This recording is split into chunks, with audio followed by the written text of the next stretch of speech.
come again, sir? Di ba, Colonel Garma, ang sabi mo, sometime in May, doon ka na pinatawag ni Presidente, di ba? At sinabi mo yung pangalan ni Colonel Leonardo. Yes, Mr. Chair. Yes. And a meeting took place dahil kailangan ka ni Presidente eh. Sinabi na nga ng pangalan mo ni Colonel Garma eh. Tapos i-deny mo na nakipag-meet ka na kay Presidente in May of 2016. Opo, Mr. Chair, May. Yes. Pero ako lang po, wala pong ibang kasama. Huwag kang magsinungaling sa akin. Baka i-charge pa kita ng perjury.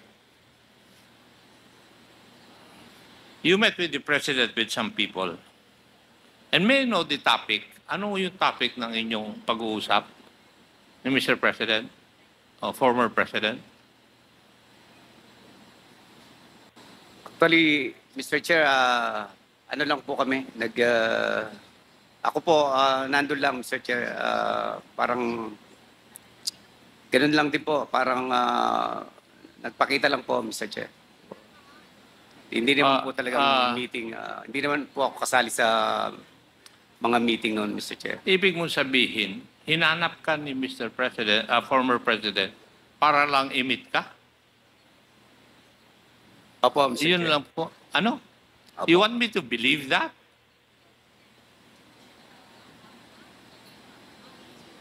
Nag-meet kayo dahil naghahanap siya ng isang opisyal na tutulong sa kanya sa kanyang implementation of the war on drugs. Di ba tama? Actually, hindi naman po yun ang pinag-usapan namin, Mr. Chair. Basta nag-meet lang kami.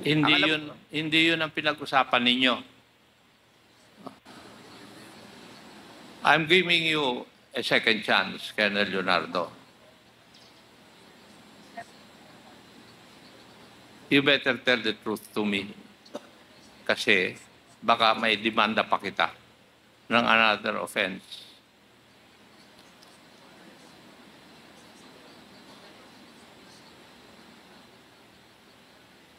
Di ba?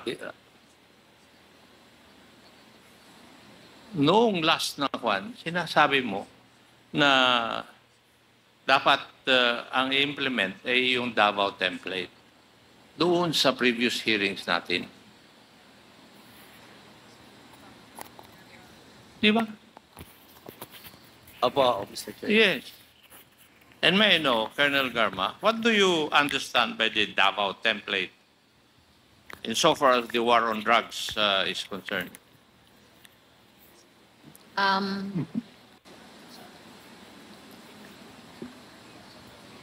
The payments and rewards po, Mr. Chair. Huh? Rewards and payments po There is a reward for what? for successful neutralization of Neutralization? drug suspects. And when you say neutralization, it means the killing? Can be, Mr. Chair, a legitimate operation or In your Yes. affidavit, you answered the lead chair, the Honorable Barbers, that you received three times monetary reward in the amount of 20,000. Hindi po ba? yes, Mr. Chair, And for what is that? or the death of the suspects, Mr. So, Chair. you're admitting to this committee na talaga yung Davao template would involve the neutralization of drug suspects and there are rewards for such. Yes, Mr. Chair. Yes. Hindi mo malalaman ito, Colonel Leonardo, because you were never a station commander in Davao City, di ba? Yes, Mr. Chair. Yes. Okay, that's why hindi kita tinanong dito. Ang tanong ko sa iyo, pinatawag ka ni former President so that you will be able to help him implement the war on drugs on a national level using the Davao template. Hindi ba? Sinabi mo na nga doon sa last hearing natin yan eh. Yes, Mr. Chair. Yes. Now, may I know, do you know when Gerald De La Rosa became the chief PNP? July 2016, Mr. Chair. July of Of 2016. 2016. Opo, Mr. Now, when did Gerald Ferro become the AIDG of the Philippine National Police?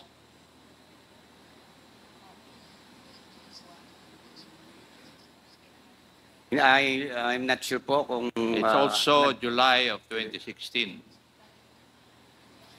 Tama? Tanungin mo si Colonel Cunanan para may research niya kaagad. July of 2016. Now, when did General La Peña became the PDEA head? I guess same pong Same. July din po yata, Mr. Chair. Pare-parehas, di ba? Yung AIDG, Anti-Illegal Drug, ng Philippine National Police, Gerald Ferro, yung PDEA, si Gerald La Peña, and Chief PNP, si Gerald De La Rosa. Tama? Tama po, Mr. Chair. Yes. And it was during that time na nagrekomenda ka ng task force which hindi natuloy. Actually, hindi ko po na-recommend, Mr. Chair. June, ano pa lang, June, last week of June, hindi na po, kasi meron na pong i-implement na double barrel, Mr. Chair. Yung double barrel, kalahati nun, yung Oplan Tukhang, yun yung ginagawa sa Davao. Tama? Tama po, Mr. Chair. Oh, kasi nung plinano ni Gerald De La Rosa yung Oplan double barrel, dinagdag niya yung high value targets. Tama po, Mr. Chair. Yes. Now, would you agree with me, Colonel Garma, na doon sa implementation ng Oplan Tukhang and Oplan high value targets, when the target does not resist the arrest, they would still be killed or neutralized and to be justified as nanlaban with guns and drugs planted on their bodies? Would you agree with that? Mr. Chair, can I explain my answer, Mr. Chair? If you read the results of the investigation or look at the result of the scene of the crime operations, makikita mo po na parang magda-doubt ka kung lumaban ba or hindi yung suspect. So you agree with my statement? Sometimes, Mr. Chair. That's also the findings of the human rights groups. Kaya tinatanong ko lang kayo kung naniniwala ka. Now, Colonel Leonardo, would you believe that also? Meron po akong mga narinig na mga ganong case, Mr. Chair. Narinig mo lang. And therefore, Napanood. you do not believe the investigations conducted by the human rights group? Meron pong nangyayaring ganon, Mr. Chair. Okay, thank you for that. Now, the drug list, it was made in July of 2016, tama? Galing sa Philippine National Police. Would that be correct, Colonel Leonardo? I believe so, Mr. Chair. You believe so? PDEA, that would be correct also?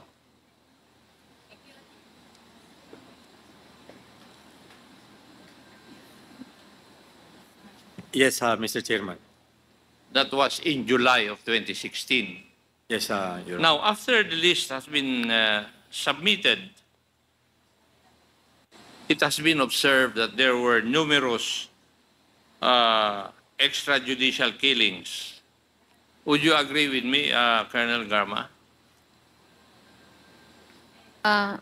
Mr. Chair, yung nga po sabi ko, kung tignan mo po yung result na SOCO, basahin mong report, it is possible. Meron po. Meron. Hindi. What I'm asking is, after the list, the first list has been made, biglang dumami yung extrajudicial killing according to statistics. Statistics won't lie, Mr. Chair. Numbers won't lie, Numbers Mr. won't Chair. lie. So you agree with my statement. How about Colonel Leonardo? Would you agree with me that after the submission of the list, there were numerous extrajudicial killings? Meron po, Mr. Chair. Meron. And maybe this is because of the pronouncement of the former president and the monetary operational support fund. Di ba? Would you agree? Na kaya dumami nito dahil doon sa pronouncement ng ating presidente noon at saka doon sa monetary or operational reward, fund reward. Tama. Kaya lumakas ang nagka-interest sa mga pulis. Would you agree? I don't have personal knowledge, Mr. Chair. You don't have personal knowledge. You don't have to have personal knowledge. Tignan mo lang yung mga pronouncement noon. At saka yung, in-admit nyo na nga na may reward eh. Tapos kailangan pa ang personal knowledge. How about PDEA? Would you agree with that? That there was rampant EJ case after the first list was made? That was the indication, Your Honor. Yes, kasi August pa lang. Ang dami nang namatay eh. Now, and would you agree with me also, Colonel Garma, Colonel Leonardo, that abuses came about because of the monetary reward? Ang reason nanlaban, natokhang, or naplantingan. Di ba? Lumabas yung mga terminologies na yan sa ating kapulisan. Would you agree with me na there were abuses using these terminologies, nanlaban, natokhang, at saka naplantingan? I believe so, Mr. Chair. Would you also agree with that, Colonel Garma? Yes, Mr. Chair. And PDEA, would you agree with that? Yes, Your Honor. Yes. Kasi nandun naman yung mga statistics eh. Come again, sir.